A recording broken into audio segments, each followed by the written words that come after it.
Hello, today I'm going to talk about 8 things that feminism hates that are essential to society. The first one is men.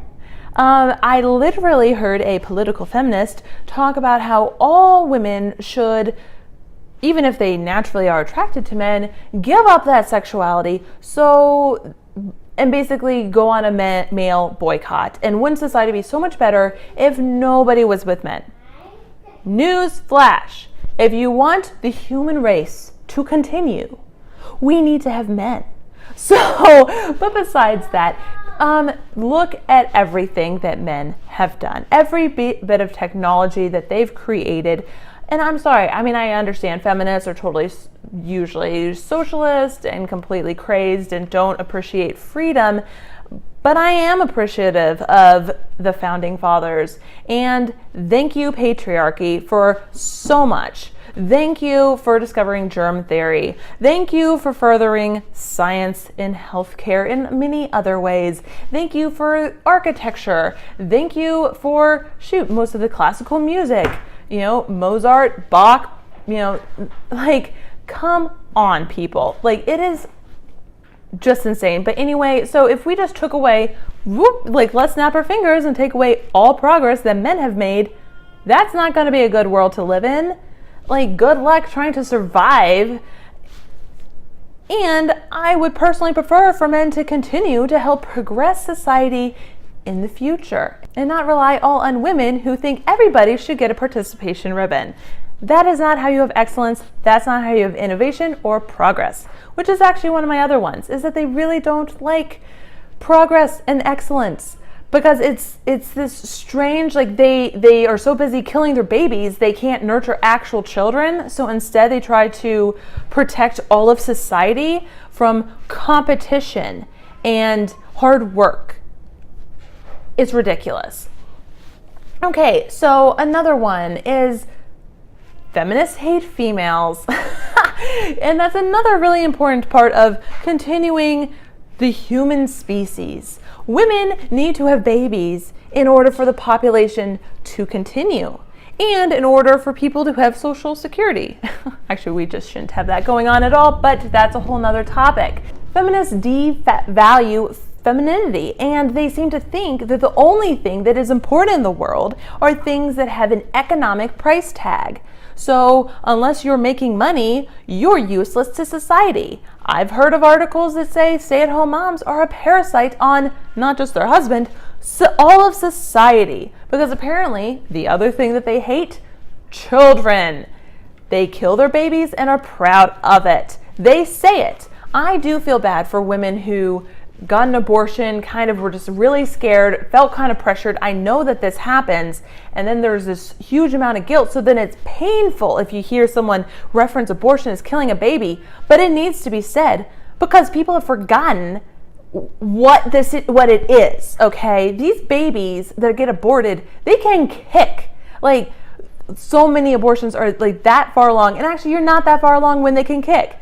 You pretty much just missed your period when they already have a heartbeat, okay? So anyway, that's a whole nother situation, but yeah, they don't care about children. And really, when you read feminist articles about why being a career woman and a working mom is so much better than being a stay-at-home mom, it's all about my desires, what I want to do, me. And somehow they've tried to flip that natural instinct of caring about other people as a bad thing and saying caring only about yourself is a good thing. It's crazy. Along with they hate children, they hate family. And I do make this separate because I feel like every now and then there are these little aspects of, okay, I guess it's fine to be a mother, but having a strong nuclear family seems to be totally against them. Because obviously women should be married to the totally non-corrupt and absolutely loving government husband instead of a real man. But you know what? Newsflash, children need fathers, so stop pushing men away. With family and the children, we need children to have a future in society. These are the people that are going to continue innovation and continue technology and protect freedom. although I don't think feminists are for freedom, but that's another thought. If you look at different societies that don't have these things, the economies collapse. That is not what people should want, and it's so selfish to act like children don't matter because you don't feel like having children and you think having a dog is the same thing. But it's not. The dogs of today are not going to continue Western civilization. They are not going to build skyscrapers. They are not going to build houses.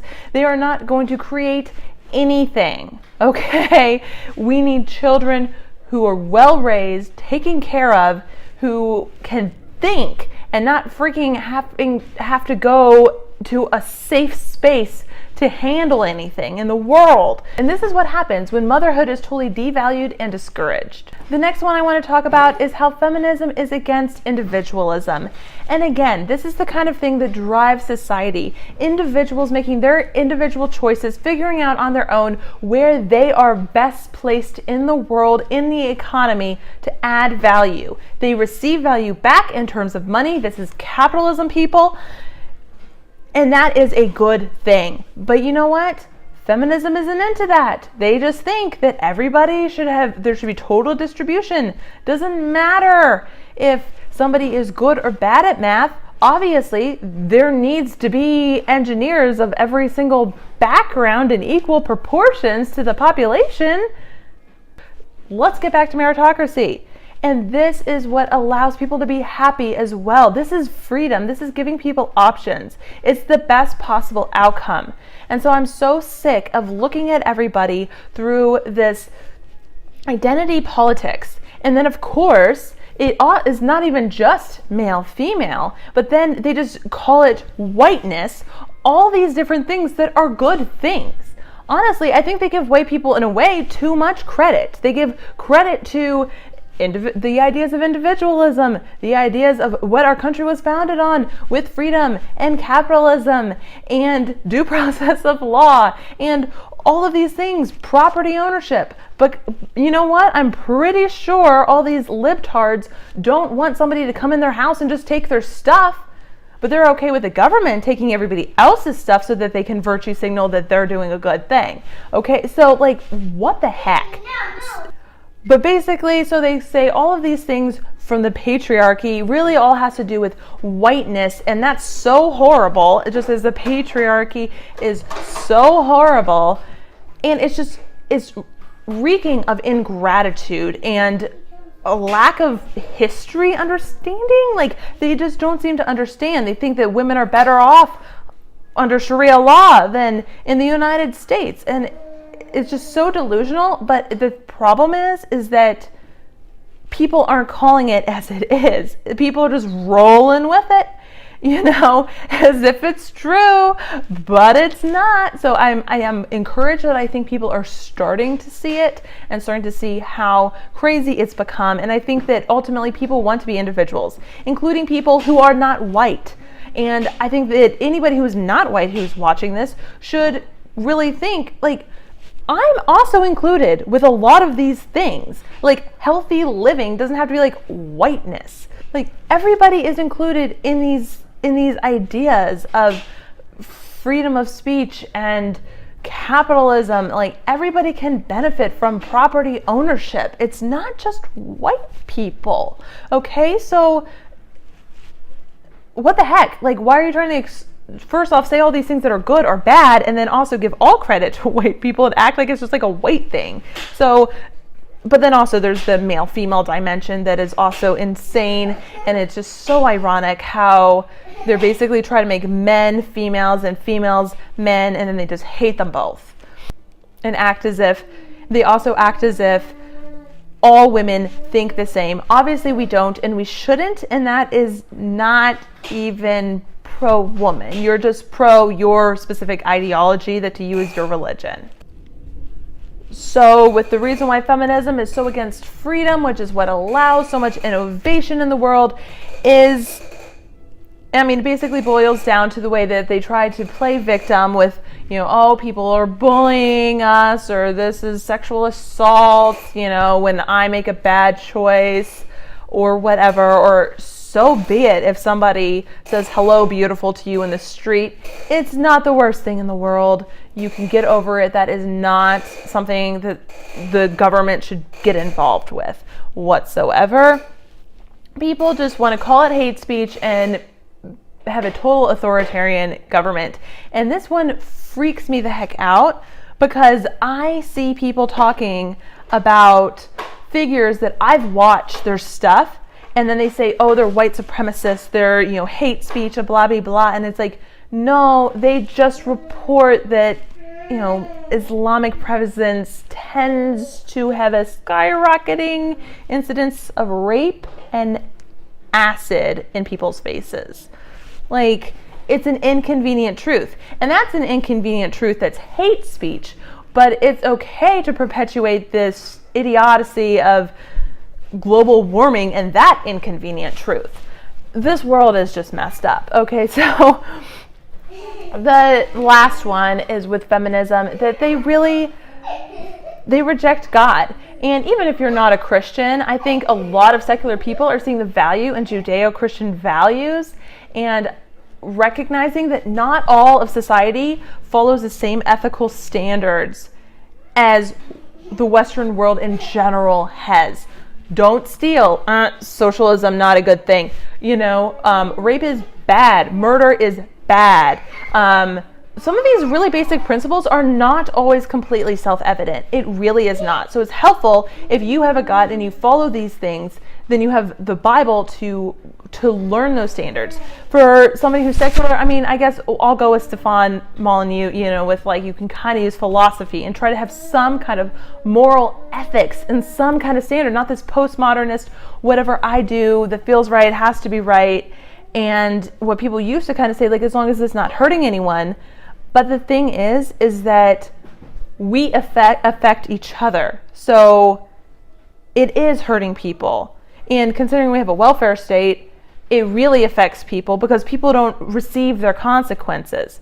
But anyway, with God, with this denial of gender roles, it's denying the way that he made us. It's denying scripture. It's denying the idea of submission really to anything, not just to husbands, to men, to just anything except for your own idiotic delusions.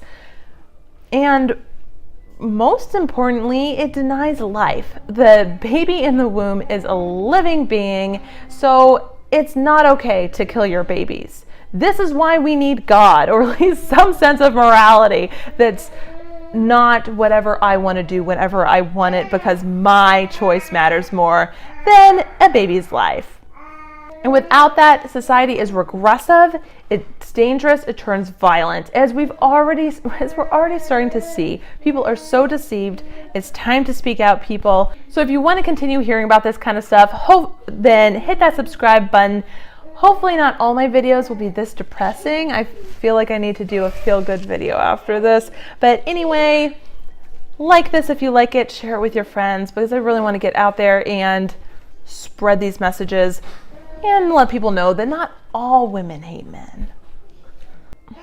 Leave a comment with which one of these you're most concerned with at the moment, or add your own. All right, have a good day, I guess, after this depressing message. Peace.